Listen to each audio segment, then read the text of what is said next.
Students, back to my channel. आपका अदिति मैं सरमी में स्वागत है। मैं आज आपको बताने वाली हूँ सॉल्यूशन ऑफ लीनियर इक्वेशंस, जिसमें होमोजीनियस लीनियर इक्वेशन का फुल कॉन्सेप्ट बताऊंगी। जैसे कि मैंने इसके पहले भी वीडियो डाली हुई है। अगर मेरी आपने होमोजीनियस लीनियर इक्वेशन क्या होता है, कैसे पहचानते हैं और कैसे सॉल्व करते हैं, अगर आपने नहीं देखी है तो प्लीज़ आप देख लीजिए। आपको ऊपर लिंक आई टाइम में शो हो रही होगी, आपको टच करनी है और जाके देख सकते हैं। इसमें मैं आपको फुल ऑफ सॉल्यूशन बताऊंगी, जिसमें मैं आपको बताऊंगी कि यूनिक सॉल्यूशन, इनफाइनाइट सॉल्यूशन या कंसिस्टेंट इनकंसिस्टेंट सॉल्यूशन क्या होता है और कैसे पहचानते हैं, कैसे निकालते हैं। तो चलिए स्टार्ट करते हैं। जैसे कि मैंने आपको बताया था स्टार्टिंग में कि solution of linear equation two type के होते हैं, एक homogeneous linear equation and second non homogeneous linear equation. Homogeneous linear equation क्या होता है? होमोजीनियस लीनियर इक्वेशन जैसे हमारी इक्वेशन होती है ए एक्स बराबर वी। ए क्या होते हैं? Where A is a coefficient of x y z and मतलब कोई भी एक्स वाई जेड की जगह आपका ए बी सी या वेरिएबल, या आप कह सकते हैं कि coefficient of variables function. I mean a b c x y, जरूरी नहीं है कि एक्स सी वाई जेड हो। ए बी सी भी हो सकता है, डी सी एफ भी हो सकता है, ए बी सी डी ई हो सकता है, एक्स वाई जेड होता है, हो सकता है एक्स वाई टी हो सकता है। फंक्शन क्वेश्चन में क्या ले रहा है वेरिएबल, ये क्वेश्चन पर डिपेंड होता है, बट मेथड एक ही होता है। एक्स क्या होता है? एक्स हमारा एक्स हमारे वेरिएबल्स होते हैं, जो हमारे x y z a b c. Where we क्या होता है? इसी से हमें पता चलता है कि हमारा होमोजीनियस या नहीं है। बी हमारा ऑल एलिमेंट्स जीरो होती हैं, all elements are zero. B के एलिमेंट्स मैट्रिक्स जो बनती है वो हमारे ऑल एलिमेंट्स जीरो होती है। जो भी इक्वेशन आती है जो हमारी बी होती है वो ऑल जीरो होती है। तभी हमें पता चलता है कि हमारा होमोजीनियस या non homogeneous, because non homogeneous में ऐसा नहीं होता है। बी हमारा कुछ ना कुछ दिया रहता है, ऑल एलिमेंट्स जीरो नहीं होते हैं। बट होमोजीनियस लीनियर इक्वेशन में आपका वी के एलिमेंट्स ऑल जीरो होंगे। ओके, तो चलिए मैं आपको एक क्वेश्चन लेती हूँ। और पहले मैं आपको क्वेश्चन तो मैं आपको सॉल्व करके बता चुकी हूँ, बट पहले मैं आपको बता दूँ कि यूनिक सॉल्यूशन मतलब कंसिस्टेंस में कौन कौन सॉल्यूशन आते हैं और इनकंसिस्टेंट में क्या सॉल्यूशन आते हैं। मैं आपको बता दूँ होमोजीनियस लीनियर इक्वेशन में मैंने आपको स्टार्टिंग में बताया हुआ था कि सॉल्यूशन, जब भी हम होमोजीनियस लीनियर इक्वेशन निकालते हैं तो इसमें बी हमारा ऑल एलिमेंट्स जीरो हो जाता है। इसकी वजह से इनकंसिस्टेंट सॉल्यूशन नहीं आता है, बिकॉज हमारा rank of A is equal to rank of C ही आता है ऑलवेज। हमारी रैंक ए रैंक सी के बराबर आती है, जो कि जिसकी वजह से हमारी सॉल्यूशन कंसिस्टेंस ऑलवेज होता है। मैंने आपको बताया हुआ भी था कि are a rank of A is equal to rank of C. Rank of C क्या होता है? C is argument matrix of A V. हमारी ए डॉट वी से जो मैट्रिक्स बनती है वह हमारी आर्ग्यूमेंटेड मैट्रिक्स होती है, जो कि हमारी रैंक ऑफ ए के ही इक्वल आती है। हमारी rank of A is equal to rank of C. I mean ये हमारी ऑलवेज कंसिस्टेंस होगी। आप लोग को ऑलवेज रिमेंबर रखना है कि आपके कभी भी इनकंसिस्टेंट सॉल्यूशन नहीं देगा होमोजीनियस। होमोजीनियस इनकंसिस्टेंट सॉल्यूशन नहीं देता है, ऑलवेज आपका कंसिस्टेंस सॉल्यूशन ही देता है। ये रिमेंबर रखिएगा। नॉन होमोजीनियस में कंसिस्टेंट सॉल्यूशन आता है, बट होमोजीनियस में B is equal to zero आ जाता है। आई मीन बी के एलिमेंट्स ऑल जीरो हो जाते हैं, जिसकी वजह से आपकी rank of A is equal to rank of C होती है। Rank of A is equal to rank of C के कारण आपकी इनकंसिस्टेंट सॉल्यूशन नहीं आता है। आपके सिर्फ एक सॉल्यूशन आता है कंसिस्टेंट। फिर कंसिस्टेंट सॉल्यूशन के अंदर टू सॉल्यूशंस आते हैं। तो चलिए मैं बताती हूँ।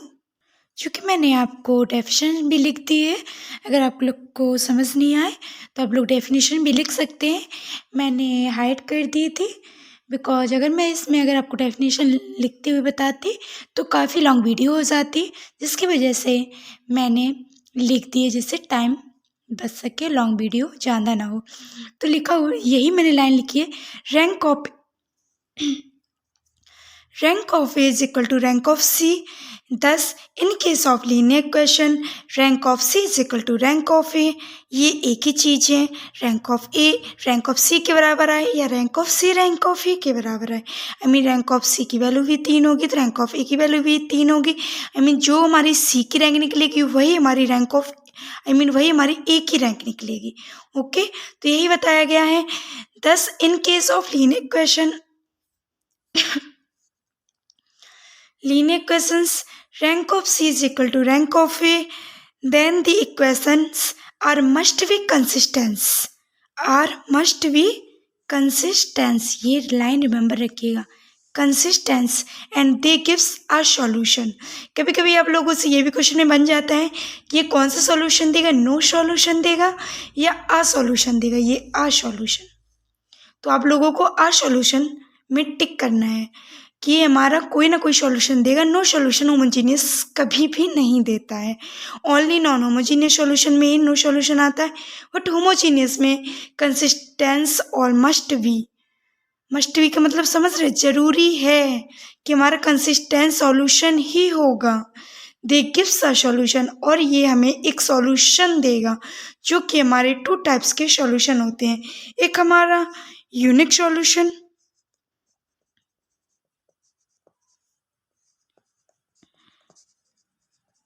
सेकंड हमारा इनफिनाइट सॉल्यूशन.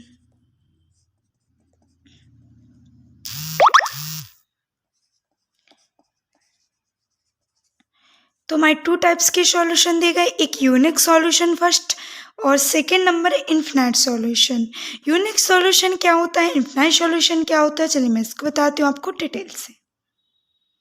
तो अगर आप लोग ये नोट करना चाहते हैं नोट कर सकते हैं, बिकॉज मुझे यहाँ रफ करना पड़ेगा और मैं डिटेल में आपको बताती हूँ. तो आप लोग देख सकते हैं किस नंबर फर्स्ट यूनिक सॉल्यूशन, जो कि हमारा यूनिक सॉल्यूशन इफ यदि rank of A is equal to rank of C is equal to n क्या होता है, नंबर ऑफ रो. ओके, जो हमारी मैट्रिक्स दी गई होती है रो and column 2x2 3x3 4x4, ये एन उसी को डिफाइन करता है. ओके, तो ये आपकी यूनिक सॉल्यूशन की आपको प्रॉपर्टी है, आपको ये प्रॉपर्टी रिमेंबर रखनी है. यदि आपकी रैंक ऑफ ए, देखो 2 चीज़ तो कॉमन ही है इसमें, बिकॉज होमोजीनियस लीनियर इक्वेशन में rank of A is equal to rank of C always आता है. मैंने बोला ना, always must be consistence and the solution inconsistence नहीं आता है. तो इसमें आपकी ये तो नेसेसरी है कि rank of A is equal to rank of C तो आएगा ही आएगा. बट यूनिक सॉल्यूशन कब देगा, केस नंबर फर्स्ट में बताया हुआ है मैंने कि जब आपकी rank of A is equal to rank of C is equal to n. I mean जो भी जैसे मैं एग्जांपल लेके बताऊं, जो भी आपकी मानो ये सपोज दैट ये आपकी 3x3 की मैट्रिक्स दी गई हुई है. ओके, तो एन बराबर हमारा क्या हो गया 3, एन बराबर 3, और हमारी रैंक ऑफ ए भी जैसे ये 0 0 यहाँ 0 0, तो हमारी ये ए होती है, ये वी होती है, सी होती है. हमारी रैंक ऑफ ए भी 3 आई, रैंक ऑफ सी भी 3 आई और एन इज इक्वल टू भी 3 है. तो वह हमारा यूनिक सॉल्यूशन होगा. क्या होगा, यूनिक सॉल्यूशन. आपको ऑलवेज रिमेंबर रखना है, जब भी आपकी rank of C rank of A तो इक्वल आएगी होमोजीनियस में, बट आपकी वह rank of C rank of A number of matrix के बराबर आनी चाहिए, row and column. I mean number of row and column के इक्वल आनी चाहिए. जो हमें एन इज इक्वल टू 3 है तो 3 के बराबर ही हमारी सी और ए की रैंक आनी चाहिए. ओके, तो then the equation gives are unique solution. तब ये हमारी इक्वेशन क्या देगी, यूनिक सॉल्यूशन देगी. x equal to 0, y equal to 0 and z equal to 0. तब ये हमारा 0 0 0 I mean x y z की वैल्यू 0 0 0 आती है. अगर आप लोग x y z की वैल्यू निकालेंगे तो 0 0 आएगी, बिकॉज क्योंकि ये हमारी n के इक्वल आती है. इसकी वजह से हमारी x is equal to 0, y is equal to 0 and z is equal to 0. This equation of homogeneous linear equation, इस प्रकार हमारा ये homogeneous linear equation is called zero solution और ट्रिवियल सॉल्यूशन। ये आप नोट कीजिएगा। आपसे ये भी क्वेश्चन बन सकते हैं कि यूनिक सॉल्यूशन को क्या कहते हैं। तो यूनिक सॉल्यूशन का दूसरा नाम जीरो सॉल्यूशन भी होता है एंड ट्रिवियल सॉल्यूशन भी होता है। हम यूनिक सॉल्यूशन को जीरो सॉल्यूशन भी कह सकते हैं। अगर आपसे पूछा जाए कि जीरो सॉल्यूशन, तो आपको घबराना नहीं है कि जीरो सॉल्यूशन क्या आ गया, ये तो हमने यूनिक सॉल्यूशन पढ़ा था। तो यूनिक सॉल्यूशन को ही दूसरे नाम से जीरो सॉल्यूशन और ट्रिवियल सॉल्यूशन दोनों तरीके से जानते हैं। जीरो सॉल्यूशन क्यों कहते हैं? क्योंकि इसमें x y z, I mean ये डॉट डॉट क्यों किया, जितने भी आपके वेरिएबल्स आएंगे एक्स वाई जेड, आगे भी टी वी एफ, जितने भी वेरिएबल्स होंगे उसकी सभी ऑल वेरिएबल्स की वैल्यू 0 0 0 ही होगी। ओके, इसकी वजह से इसे जीरो सॉल्यूशन भी कहते हैं और ट्रिवियल सॉल्यूशन भी कहते हैं। ओके, क्लियर है? इसमें मैं आपको बता दूं एक, जैसे आपके मैं आपको कह रही थी कि ट्रिवियल सॉल्यूशन क्यों कहते हैं, जीरो सॉल्यूशन क्यों कहते हैं, इसकी एक ट्रिक भी है। जैसे आप लोगों को कोई भी शॉर्ट ट्रिक यूज़ करनी हो तो आप काफ़ी जल्दी MIT कोई भी कंप्यूटर एग्जाम्स दे रहे हो है मैथमेटिक्स से, तो आप काफ़ी जल्दी इसका यूनिक सॉल्यूशन को ट्रिक के थ्रू भी कर सकते हैं। इतना आपको लॉन्ग प्रोसेस करने की नीड नहीं होती है। तो मैं आपको बता दूं, जब भी आपका डिटर्मिनेंट क्या आएगा, 0। डिटर्मिनेंट यहाँ लिख देती हूँ। तो आपका ये determinant is it not equal to 0।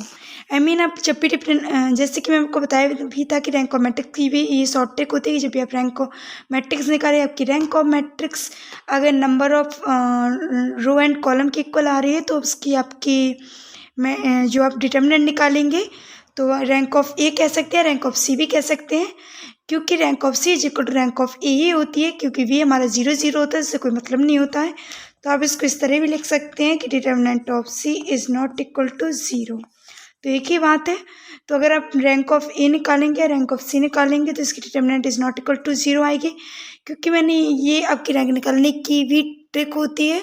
जब भी आपको रैंक निकालने को आपको इतनी लॉन्ग प्रोसेस नहीं करनी पड़ेगी, आप डायरेक्ट डिटर्मिनेंट फाइंड कर सकते हैं। इसका डिटर्मिनेंट अगर आपका n के इक्वल आ रहा है तो वह हमारा क्या होगा, रैंक n के इक्वल ही होगी।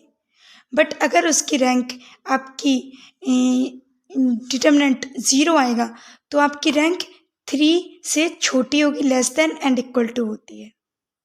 ओके, बट बराबर नहीं आती, लेस देन ही होती है ऑलवेज।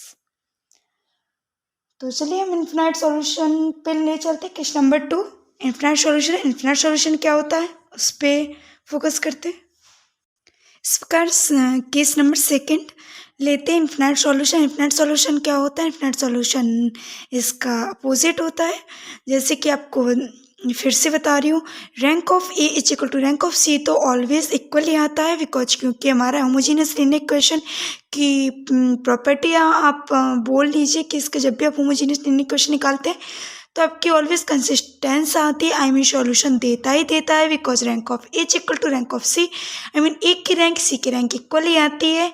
तो ये तो ऑलवेज सेम दोनों में होगा, क्योंकि कंसिस्टेंट सॉल्यूशन में ये ज़रूरी होता है कि आपकी rank of A rank of C की इक्वल आनी चाहिए। बट इसमें डिफरेंस एक ही चीज़ का होता है, यूनिक सॉल्यूशन तब देता है जब आपकी rank of A is equal to rank of C is equal to n. I mean n के इक्वल आए। एन जो भी एन मतलब मैट्रिक्स रो एंड कॉलम होती है 3x3 2x2 या जो भी, तो नंबर के आपके नंबर के इक्वल ही आनी चाहिए रैंक ए की एंड सी की। बट इन्फिनाइट सॉल्यूशन में इसका अपोजिट होता है। Rank of A is equal to rank of C equal आता है, बट एन के इक्वल नहीं आता है। जब भी आपके एन के इक्वल ना आए, जैसे कि आपकी कोई मैट्रिक्स दी गई हुई है तो आपकी ये तो 0 0 ये होती है वी, ये ए, तो आपकी rank of A is equal to rank of C तो ऑलवेज आती है। बट आपकी जैसे ये 3x3 की दी हुई है, बट आपकी rank of A is equal to rank of C is equal to 2, क्या आया 2, और एन इज इक्वल टू क्या दिया है 3।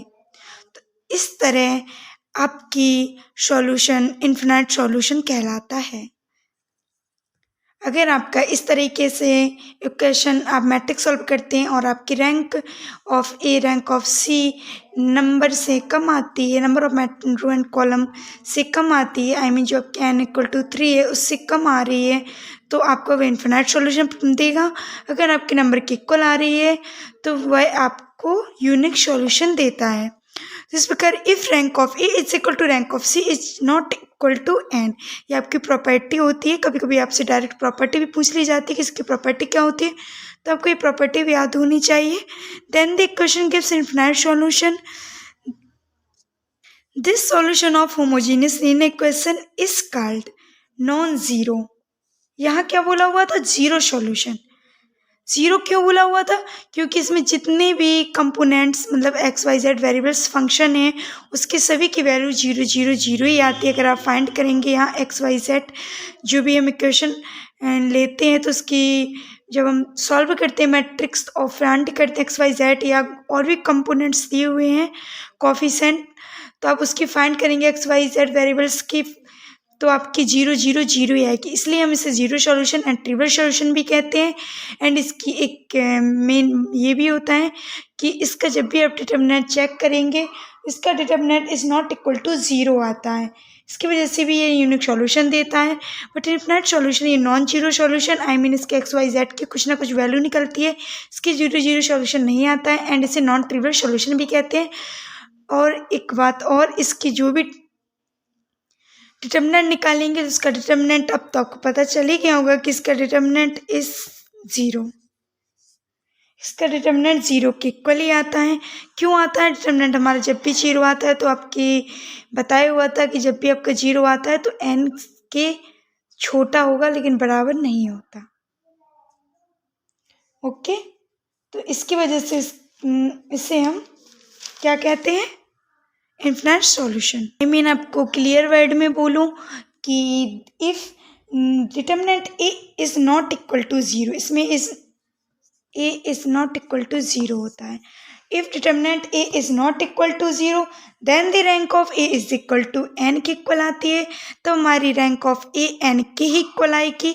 इस प्रकार भी आप फाइंड कर सकते हैं। अगर आप लोग MS के MCQ जैसे क्वेश्चन बन जाते हैं, आप लोग कम्पिटिटिव एग्जाम्स में दे रहे होते हैं एग्जाम, तो इसमें आप डायरेक्ट निकाल सकते हैं, इतना आपको लॉन्ग प्रोसेस करने की नीड नहीं होती है। और इसमें आप डिटर्मिनेंट के थ्रू भी निकाल सकते हैं। Determinant if determinant A is equal to zero then rank of A is less than N. Rank of A क्या होगा? Less than N, I mean N से छोटी होगी लेकिन बराबर नहीं होगी। और इसमें क्या होती है? Rank of A is equal to n, ये हमारी रैंक ऑफ एन के ही मतलब जो रैंक हमारी ए की निकलती है वो हमारी एन के इक्वल आती है, बट इसमें एन से छोटी आती है। जैसे कि 3 हमारी है, एन इक्वल टू 3, तो 1 भी हो सकती है, 2 भी हो सकती है, 0 भी हो सकती है, लेकिन 3 नहीं होगी। ओके, तो आई होप आपको unique solution and infinite solution बहुत अच्छे से समझ में आ गया होगा कि होमोजेनियस लीनियर इक्वेशन में 2 टाइप के केस होते हैं जो कि ओनली कंसिस्टेंट सॉल्यूशन देते हैं। एक सॉल्यूशन भी अगर आपको कभी कभी आ जाए कि ए सॉल्यूशन या नो सॉल्यूशन, तो नो सॉल्यूशन प्रोवाइड कभी भी नहीं करता है होमोजेनियस लीनियर इक्वेशन, आपको ऑलवेज ए सॉल्यूशन ही देता है। तो कंसिस्टेंट सॉल्यूशन देगा, कंसिस्टेंट सॉल्यूशन देगा तो यू होमोजेनियस, कभी कभी ये भी क्वेश्चन बहुत से क्वेश्चन बन जाती है होमोजेनियस क्वेश्चन, आप देख सकते हो होमोजेनियस से पूछ सकते हैं कि आपका ये कंसिस्टेंट सॉल्यूशन ही देगा मस्ट भी, या इनकंसिस्टेंस देगा, तो आपको ये भी ऑप्शन में आ सकता है। तो आपको कंसिस्टेंसी सॉल्यूशन याद रखना है कि आपको कंसिस्टेंट सॉल्यूशन ही देता है। आपको इसमें काफ़ी लोग कंफ्यूज हो जाते हैं, नॉन होमोजेनियस में इनकंसिस्टेंस होता है बट होमोजेनियस में ओनली कंसिस्टेंस देता है। नॉन होमोजेनियस में दोनों देता है, कंसिस्टेंट एंड नॉन कंसिस्टेंट। जब हम नॉन होमोजेनियस पढ़ेंगे तो मैं उसमें बताऊंगी, बट यहाँ मैं होमोजेनियस आपको बता रही हूँ, तो मैं आपको होमोजेनियस के बारे में बताऊंगी। तो इसमें consistent solution must be provide. Okay, I mean ये सॉल्यूशन देता है, नो सॉल्यूशन कभी नहीं देता है। और हमारे 2 टाइप के सॉल्यूशन बनते हैं, इसमें नो सॉल्यूशन कभी नहीं आते। नो सॉल्यूशन को इनकंसिस्टेंट सॉल्यूशन कहते हैं, ए सॉल्यूशन को हम कंसिस्टेंट सॉल्यूशन कहते हैं, जो कि आपका दो केस बनते हैं, unique solution and infinite solution. आप लोग प्लीज़ कंफ्यूज मत होइएगा। अगर आप लोग कंफ्यूज हो रहे हैं कि मैम इतने ले बोल रही हैं, हम कंफ्यूज कर दिया, तो मैं आपको क्लियर स्लो वर्ड में बता रही हूँ कि होमोजीनियस सॉल्यूशन में हमारा कंसिस्टेंट सॉल्यूशन देता है, जो कि एक कोई ना कोई हमारा सॉल्यूशन देगा, या तो हमारा यूनिक सॉल्यूशन देगा या तो हमारा इनफिनाइट सॉल्यूशन देगा, क्योंकि कंसिस्टेंट सॉल्यूशन में दो केस बनते हैं। They are be two cases, first unique solution and second infinite solution. तो आपका कंसिस्टेंट सॉल्यूशन में दो केसेस बनते हैं, जिसे हम कहते हैं कोई ना कोई सॉल्यूशन देगा आ सॉल्यूशन। आई मीन कोई ना कोई सॉल्यूशन तो देगा ही देगा। बट इन नॉन होमोजीनियस में इनकन्सिस्टेंस होता है, जो कि नो सॉल्यूशन आ जाता है। चलिए हटाइए, उसमें हम जाते नहीं है नॉन होमोजीनियस में अभी, और इनकन्सिस्टेंट सॉल्यूशन में, इसमें हम सिर्फ कंसिस्टेंट सॉल्यूशन में जाते हैं, वरना आपको कन्फ्यूजन अभी ज़्यादा होगी। जब हम नॉन होमोजीनियस पढ़ेंगे तो मैं इनकन्सिस्टेंट सॉल्यूशन के बारे में भी बताऊँगी, तो आपको ज़्यादा हेल्पफुल होगी और आपको ज़्यादा क्लियर होगी। बट आप इसमें एक ही चीज़ समझिए, आप होमोजीनियस में कंसिस्टेंट सॉल्यूशन देता है, जो को कोई ना कोई सॉल्यूशन देगा। इसमें टू प्रकार के केसेस बनते हैं, एक case first unique solution, case second infinite solution. Unique solution आपको ये तो प्रॉपर्टी पता है कि होमोजीनियस में टू सॉल्यूशन ही देता है, rank of A is equal to rank of C, ये तुम्हारा मस्ट है, तभी हमारा कंसिस्टेंट देता है। तो ये हमारे दोनों में सेम रहता है, बस एक ही चीज़ का डिफरेंस रहता है। जब भी हमारा यूनिक सॉल्यूशन होता है तो हमारे एन के rank of A rank of C जो भी आती है हमारी एन के इक्वल आती है, number of row and column. But इसमें इनफिनाइट सॉल्यूशन में एन के इक्वल नहीं आती है। ओके, तो हमारा इनफिनाइट सॉल्यूशन देता है, जो कि नॉन सॉल्यूशन या हम नॉन ट्रिवियल सॉल्यूशन कहते हैं, और अदर वर्ड में यूनिक सॉल्यूशन को जीरो सॉल्यूशन, ट्रिवियल सॉल्यूशन कहते हैं। तो आपको ये, आई होप आपको ऑल क्लियर हो गया होगा कि ये infinite solution and unique solution क्या है और कैसे फाइंड करते हैं, कैसे रिकॉग्नाइज करते हैं। ओके, चलिए मैं एक आपको लास्ट में, अगर आप लोग ये नोट करना चाहते हैं तो आप वीडियो पॉज करके नोट कर सकते हैं अपने नोट्स में। मैं इसको थोड़ा रिमेंबर करके आपको एक शॉर्ट ट्रिक बताती हूँ, जिसमें आपको काफ़ी हेल्पफुल होगी। ये हमारा फोर होमोजीनियस सिस्टम के लिए होता है। तो ये हमारा क्या होता है, A X is equal to zero. Zero क्यों लिया मैंने, because A X is equal to V, V is equal to zero. तो हम क्या कर सकते हैं इसी को, sorry, A X is equal to zero. कोई प्रॉब्लम है नहीं ना? अगर B is equal to zero तो X is equal to zero तो लिख ही सकते हैं। तो हमारी प्रॉपर्टी आपको टू केस बताऊंगी, एक इनफिनाइट सॉल्यूशन के लिए ये इनफिनाइट, ये यूनिक सॉल्यूशन के लिए।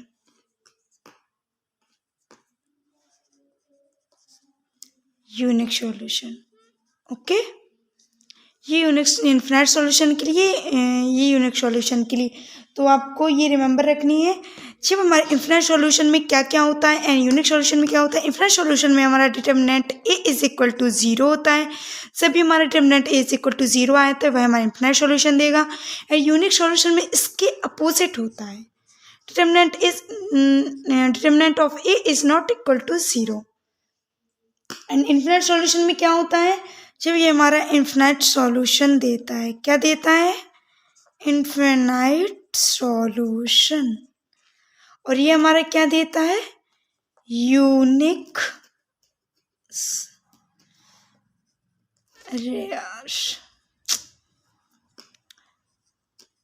Unique solution.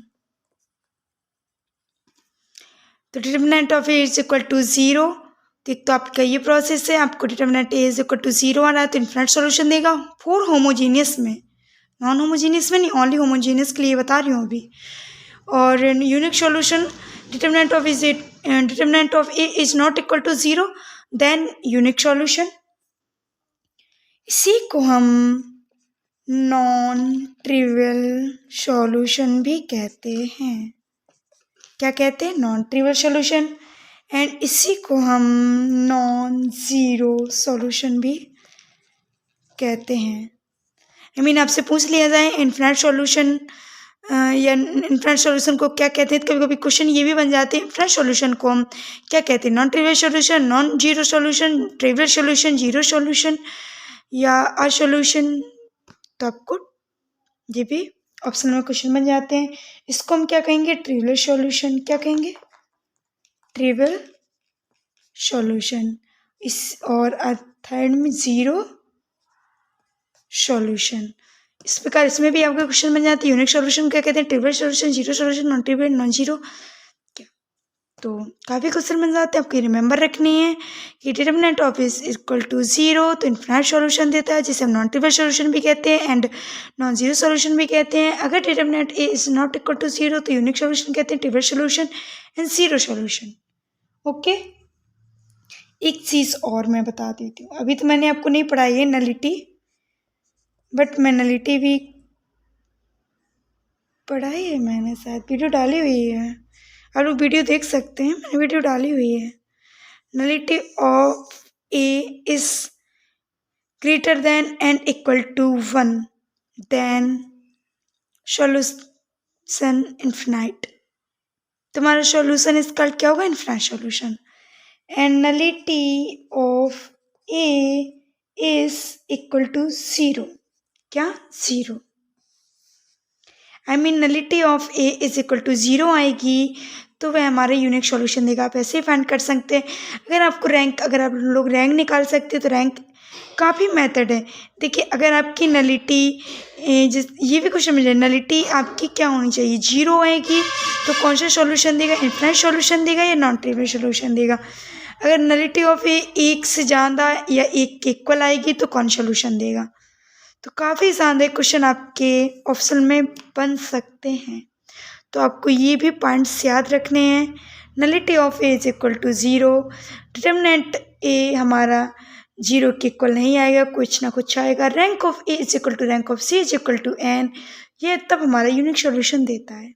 And infinite solution में rank of A is equal to rank of A is not equal to n and determinant of A is equal to zero. Nullity of A is greater than and equal to 1। इतने सारे कुछ भी आप find कर लेंगे तो आपकी infinite solution and unique solution आ जाएगा। और इनसे भी बहुत सारे क्वेश्चन बन जाते हैं इनसे रिलेटेड। तो चलिए, मैं यहीं पे ये वीडियो अब एंड करती हूँ, क्योंकि अगर मैं आपको क्वेश्चन इनके सॉल्व करूँगी तो काफ़ी शानदार लॉन्ग वीडियो हो जाएगी, जिससे आपको सब मिक्स हो जाएगा। इसलिए मैं वीडियो यहीं पे एंड करती हूँ, जिससे आपको ज़्यादा मिक्स ना हो। और अगर आपको ये एक बार वीडियो नहीं समझ में आई है, प्लीज़ इसे अगेन देखिएगा, तो आपको दोबारा सही से फिर से देखना। जो भी आपके मैंने यहाँ बताई हुई है आपके छूट गए हैं, जो आप नोटिस नहीं कर पाए लाइन, उसे आप ध्यान से सुनना, तो आपके ऑल क्लियर कॉन्सेप्ट होंगे। ओके, और मैं इसकी 1 बाई 1 क्वेश्चन नेक्स्ट वीडियो में ज़रूर डालूंगी। इनफिनाइट सॉल्यूशन का अलग से सॉल्व करूंगी एंड यूनिक सॉल्यूशन का अलग से पूरे क्वेश्चन सॉल्व करूंगी, जिससे आप लोगों को मिक्स ना हो। ओके, तो थैंक यू सो मच। ऐसे ही आप अदिति महस आर्मी चैनल में जुड़े रहिए और ढेर सारा अपना प्यार दीजिए और ज़्यादा से ज़्यादा शेयर कीजिए। Thank you.